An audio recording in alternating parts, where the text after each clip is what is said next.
disbelief at this loss. They came to reflect at a memorial set up outside Makita's Cookies where Dolph was shot and killed Wednesday afternoon. Vendredi, Cassie a été interrogé une dernière fois par les avocats de Diddy. Il est apparu de plus en plus clairement qu'il tentait de convaincre le jury que Cassie avait participé volontairement aux sessions et n'y avait pas été contrainte par Diddy. Le procès a débuté vers 11 h, heure locale, et Cassie a commencé par raconter comment elle avait réussi à se sevrer de la drogue. Elle a expliqué qu'elle avait passé 45 jours dans une clinique de désintoxication et qu'elle devait depuis prendre régulièrement des médicaments. Le procès a ensuite été interrompu pendant quelques minutes avant que l'avocate de Diddy puisse poursuivre son interrogatoire. Elle a présenté des SMS de Cassie datant de 2010 dans lesquels elle disait vouloir discuter avec Diddy. Cassie a expliqué qu'elle voulait lui dire à l'époque qu'elle ne voulait plus participer aux freak-offs et qu'elle avait peur de sa réaction. L'avocate a ensuite montré des messages plus récents dans lesquels Cassie proposait elle-même une séance avec une femme, ce qui a même surpris Diddy. Il a ensuite été question de la rencontre de 2018, lors de laquelle Diddy avait retrouvé Cassie dans un restaurant et l'avait ensuite prétendument emmenée chez lui pour abuser d'elle. Cassie a déclaré que Diddy se comportait déjà de manière étrange au restaurant, ce à quoi l'avocate a demandé si elle pensait que le comportement de Diddy était lié à son trouble bipolaire, ce à quoi Cassie a répondu clairement oui. C'est ainsi que l'on a appris pour la première fois que Diddy souffrait apparemment d'un trouble bipolaire, ce qui joue bien sûr en faveur de la défense, car elle pourrait peut-être faire valoir que Diddy était irresponsable à ce moment-là. L'avocate a ensuite demandé à Cassie si elle avait continué à fréquenter Diddy malgré l'agression présumée. Cassie a répondu par l'affirmative. L'avocate a ensuite souligné les contradictions dans les déclarations de Cassie, car celle-ci avait d'abord déclaré que l'incident avait eu lieu en septembre, puis peu après, elle avait déclaré que c'était en août. L'avocate a également montré un SMS que Cassie avait envoyé à Diddy le lendemain de l'incident présumé, dans lequel elle lui envoyait un cœur. Diddy a répondu au message par ces mots « Je sais que je te fais de la peine. Mais hier, je n'ai même pas remarqué que je ne t'avais pas excité. J'ai échoué. » L'avocate a alors demandé à Cassie si, malgré tout, elle avait continué à rencontrer Diddy pendant des années après l'incident parce qu'elle ne pouvait pas contrôler ses sentiments, ce que Cassie a confirmé. À la question de savoir si elle détestait Diddy, Cassie a répondu clairement non, et à la question de savoir si elle l'aimait encore, elle a répondu « J'ai de l'amour pour le passé et pour ce qu'il a été ». Après ces déclarations, Diddy s'est un peu détendu au tribunal.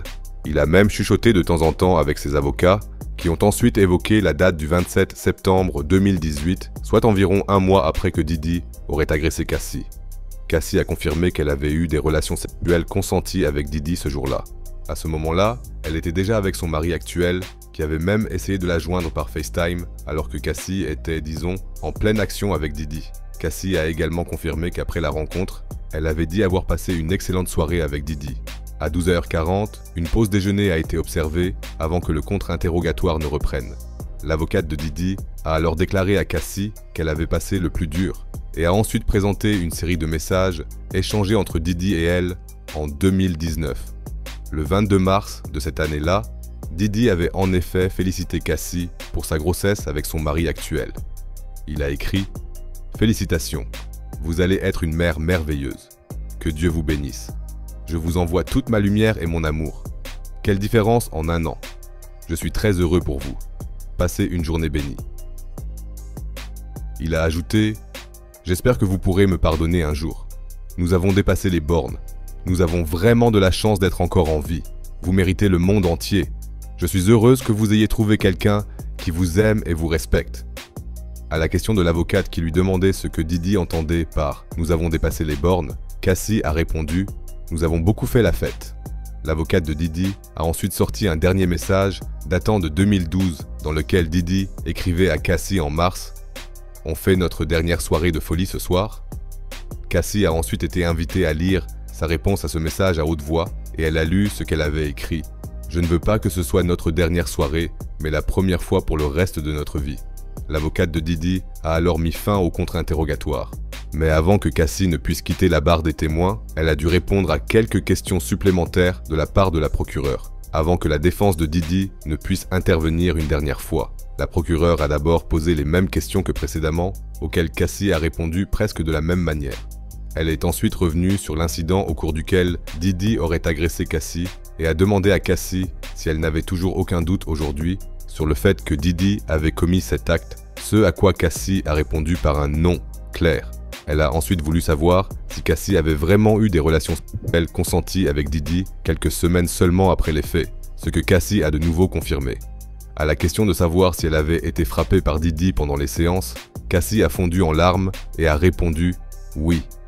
Afin de ne pas stresser davantage Cassie, la procureure a mis fin à son interrogatoire, laissant aux avocats de Didi le temps de poser leurs dernières questions. Pour finir, ils ont demandé à Cassie si elle avait rencontré des personnes du monde du spectacle grâce à Didi, si elle avait été invitée à des galas et si elle avait pu travailler avec des stars telles que Kid Cudi, Rick Ross ou Nicki Minaj. Cassie a confirmé tout cela, puis a déclaré qu'elle pensait que Didi avait parfois des trous noirs, c'est-à-dire des moments dont il ne se souvenait pas plus tard. La conversation est ensuite revenue sur la nuit en question à l'hôtel et Cassie a été interrogée pour savoir si seule une petite session était prévue ce soir-là, ce à quoi elle a répondu que la session était en fait prévue de 20h à 4h du matin. Elle a également annoncé qu'elle était actuellement en litige avec l'hôtel et qu'elle pourrait réclamer 10 millions de dollars de dommages et intérêts. Lorsqu'on lui a demandé si elle avait un intérêt financier dans l'issue de ce procès, Cassie a répondu très clairement « absolument pas ». C'est avec ces mots que Cassie, enceinte de plusieurs mois, a été libérée de la barre des témoins après 4 jours. Selon les médias, elle devrait donner naissance à son 3e enfant cette semaine, et j'espère sincèrement qu'elle pourra enfin trouver la paix et commencer une nouvelle vie. Vers 16h, l'agent spécial Yazim Binder a été appelé à la barre. Elle avait fouillé la chambre d'hôtel de Didi le 16 septembre 2024 à 23h30, peu après son arrestation. Elle a pris des photos des pièces à conviction saisies qu'elle a ensuite présentées au tribunal. Selon ses déclarations et ses photos, les objets suivants ont été saisis. Un sac et 2 flacons de gel, plusieurs appareils d'éclairage, un disque dur externe, 5 flacons d'huile pour bébé, un sachet de MDMA et 9 000 $ en espèces qu'elle a présentés comme preuve au tribunal. La présentation des preuves a ainsi été officiellement clôturée après peu de temps. Dawn Richard, une ancienne membre du groupe de filles de Didi à l'époque, Danity Kane, a ensuite été appelée à la barre. Elle avait poursuivi Didi en justice l'année dernière, affirmant qu'il l'avait tripoté, agressé, enfermé et même menacé de mort lorsqu'elle avait tenté d'aider Cassie. Au tribunal, elle a raconté plusieurs situations dans lesquelles elle avait vu Didi agresser Cassie. Un incident survenu en 2009 l'avait particulièrement marqué. Elle a déclaré que Didi avait frappé Cassie à la tête avec une poêle remplie d'œufs brouillés et que Cassie était tombée au sol et s'était recroquevillée en position fétale pour protéger sa tête. Mais Didi aurait continué à la frapper et à lui donner des coups de pied. Elle a déclaré au tribunal qu'il l'avait prise en tête et traînée dans les escaliers jusqu'au 1er étage. Puis j'ai entendu du verre se briser. J'avais peur pour elle. J'avais peur de faire quoi que ce soit. Elle a admis qu'elle n'était pas intervenue et n'avait pas appelé la police, expliquant « Je n'avais jamais vu une telle chose et j'avais moi-même peur ». Le procès s'est terminé vers 17h, heure locale, et a repris hier, lundi, 1 heure plus tôt que d'habitude, soit à 10h, heure locale.